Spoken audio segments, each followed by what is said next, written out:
HSC एक ऐसी संस्था है जो झारखंड ही नहीं पूरे देश का गौरव का काम करती है और ऐसी ऐसी मशीनें एचएससी में बनाई जाती है जो हर जगह इस्तेमाल किया जाता है, चाहे इसरो इस्तेमाल करे चाहे अन्य हैवी जो हम लोग का देश का गौरव का काम करता है उसमें एचएससी के द्वारा बनाई गई मशीनों का उपयोग होता है। लेकिन एचएससी को बंद करने की जब से अनुशंसा की बात सामने आई है, लगातार एचएससी के मजदूर हो या जो झारखंड में राजनीति करते हैं वैसे दल सामने आ रहे हैं और विरोध प्रदर्शन दर्ज करा रहे हैं। और इसी के तहत आज वाम दलों के द्वारा एक प्रेस वार्ता का आयोजन किया गया था जिसमें बताया गया कि एचएससी को बंद करने के लिए केंद्र सरकार लगातार राजनीति कर रही है और एचएससी को बचाने के लिए हम लोग हर तरह का प्रयास करेंगे। मौके पर क्या कुछ कहा गया, आइए आपको सुनाते हैं। को कैसे कैसे रिवाइव किया जाएगा ये बातें आ रही थी, मगर अभी जो केंद्र सरकार ने अपने मंत्रालयों से रिकमेंडेशंस मांगा और तमाम सेक्रेटरी लेवल से रिकमेंडेशंस मांगा और उसमें उन्होंने जो है उसको सूची में डाल दिया कि इसको बंद किया जाए कि नहीं,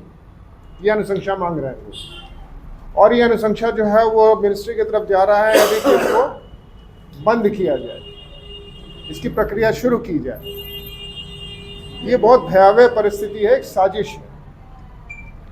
ये सिर्फ जो केंद्र सरकार की भाजपा की सरकार है उसकी नीति जो है कि किसी भी तरह से यहाँ के इंडस्ट्री को औने पौने दाम में जो है खाली करा करके पब्लिक सेक्टर्स को वो कॉरपोरेट्स के हवाले किया जाए। एक तो वो साजिश है ही है, उसके तहत में जो सरकार का क्लेम भी है कि हम इंडस्ट्रियल स्टेट बनाना चाहते हैं और एक पूरे विश्व के पैमाने में जो है प्रोडक्शंस में बहुत ऊंचे पे जाना चाहते हैं।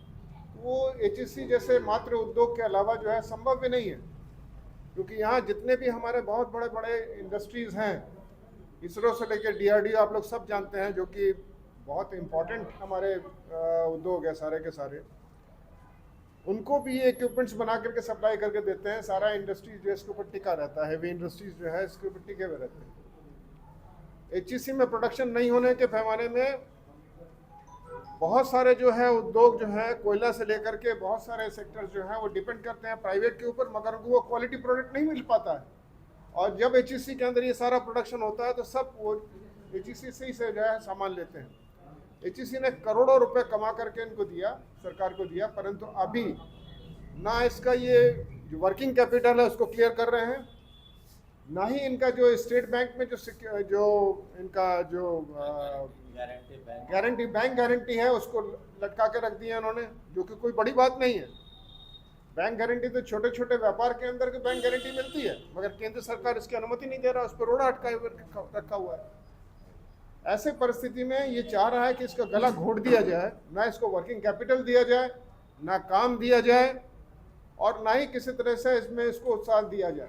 जबकि बार बार यहाँ एक बहुत बड़ी डायकोटोमी है कि 28 महीना से लेबर जो है यहाँ का वर्कर्स जो है वो बिना वेतन के काम कर रहे हैं।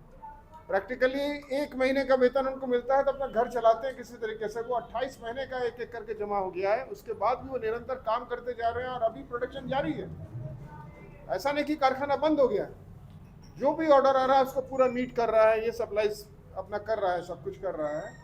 उसके बाद भी ऐसी एक बनाई गई है। वास्तविक बात यह है कि जो 7,300 एकड़ जमीन है यहाँ पर, उसमें से कुछ तो अभी हाई कोर्ट बनने में गया, कुछ हमारा विधानसभा बनने में गया और कुछ अभी स्मार्ट सिटी बनाने को दिया, मगर उसके बाद भी जो इंडस्ट्री है उसके अलावा भी 2,500 एकड़ से ज़्यादा जमीन जो है खाली पड़ा हुआ है एकदम, जिसका इंडस्ट्रियल एक्सपेंशन के लिए था, रखा गया था इंडस्ट्री को। और इंडस्ट्री के चारों तरफ जो ब्लैंकेट रखा जाता है उसके लिए रखा गया था, परंतु उसके ऊपर नज़र इनकी है पूरी पूरी। आप समझ सकते हैं कि 5,000 एकड़ जमीन वैसी जगह पर जहाँ पर एयरपोर्ट नज़दीक में है, जहाँ पर रेलवे नज़दीक में है, जहाँ पर रिंग रोड पूरा नज़दीक में है, ऐसी ज़मीन का वो क्या करना चाहते हैं आप समझ रहे हैं अच्छे तरीके से। किसी भी प्राइवेट कॉरपोरेट की हिम्मत नहीं है कि इतने बड़े इंडस्ट्री को वो परचेज कर ले आउटराइट, नहीं करेगा, क्योंकि उसको तुरंत मुनाफा नहीं मिलना है इसमें। इसलिए इसके जो पूरा जो लैंड है उसके ऊपर इनकी नज़र है। और ये नज़र जो है, ये एचईसी का कारखाना बंद होने से एचईसी के मजदूर सिर्फ आहत होंगे ऐसा नहीं है, ये का पूरा जो हटिया का क्षेत्र जो लाखों आबादी का बसा हुआ है उसको उबाड़ के कबाड़ के फेंक देने का इनका साजिश है। ये साजिश के बाद जो है ये अपने कॉरपोरेट के स्टाइल से यहाँ पर जो है अपना डेवलपमेंट कराना चाहते हैं। इसको किस तरह से करेंगे उसका कोई पैकेज इनके पास में नहीं है। अगर मजदूर बंद होता है HEC तो मजदूर सिर्फ नहीं, वहाँ पे जितने लोग हैं वो भी पूरा का पूरा अफेक्टेड हो जाएंगे। आपको मैं याद दिला दूँ कि जो रिटायर्ड ऑफ कर्मचारी हैं HEC के, उनके रिटायरमेंट का पैसा नहीं दे पा रहा था।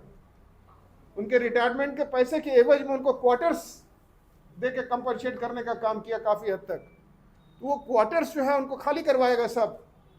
ऐसी परिस्थिति में क्या होने जा रहा है आप समझना अच्छे तरीके से। ये पूरे झारखंड के, पूरे राज्य के, हमारे रांची के जो अर्थनीति है उसके ऊपर असर डालेगा। एक सामाजिक वातावरण कलुषित करने जा रहा है ये, और कॉरपोरेट का जो है वो दरिंदापन इसमें साफ साफ दिखाई पड़ रहा है कि दोनों मिल करके सरकार और कॉरपोरेट किस तरीके से जो विभागीय है, जो विनिवेश मंत्रालय जो इन्होंने बनाया था कि किसी तरह की सभी इंडस्ट्रियों को बेचने का, उस नीति पर ये चल रहे हैं। इसीलिए हमारा साफ समझ है कि HEC के लिए हमने लड़ाई सदन से सड़क तक लड़ाई लड़ी है। हम लोग दिल्ली तक जंतर मंतर पर भी जाकर धरना दिया है HEC को बचाने के खिलाफ। HEC को बेचने के किसी भी साजिश के खिलाफ वामदल पूरी ताकत से सड़कों पर उतरेगा और HEC के सभी न्याय देगा। HEC को कॉरपोरेट के हाथों में नहीं बिकने देगा और भाजपा की इस नीति के खिलाफ आंदोलन करेंगे। धन्यवाद। ये असल में कुल मिला के भारत का जो औद्योगिकरण की प्रक्रिया है इसको हमेशा के लिए ख़त्म करने का एक आधुनिक और आत्मनिर्भर भारत बनाने की जो सपना है, जो लक्ष्य है, उसमें उसको मैंने ख़त्म कर देने का ये एक साजिश है। हम लोग इस पर, जैसा कि अजय जी ने कहा कि वामपंथी पार्टियां, हम लोग कोशिश करेंगे कि इंडिया गठबंधन के बाकी लोग भी इसमें शामिल हो जाए और इस पर एक व्यापक हम युद्ध छेड़ेंगे। तो यही बात, इतना ही।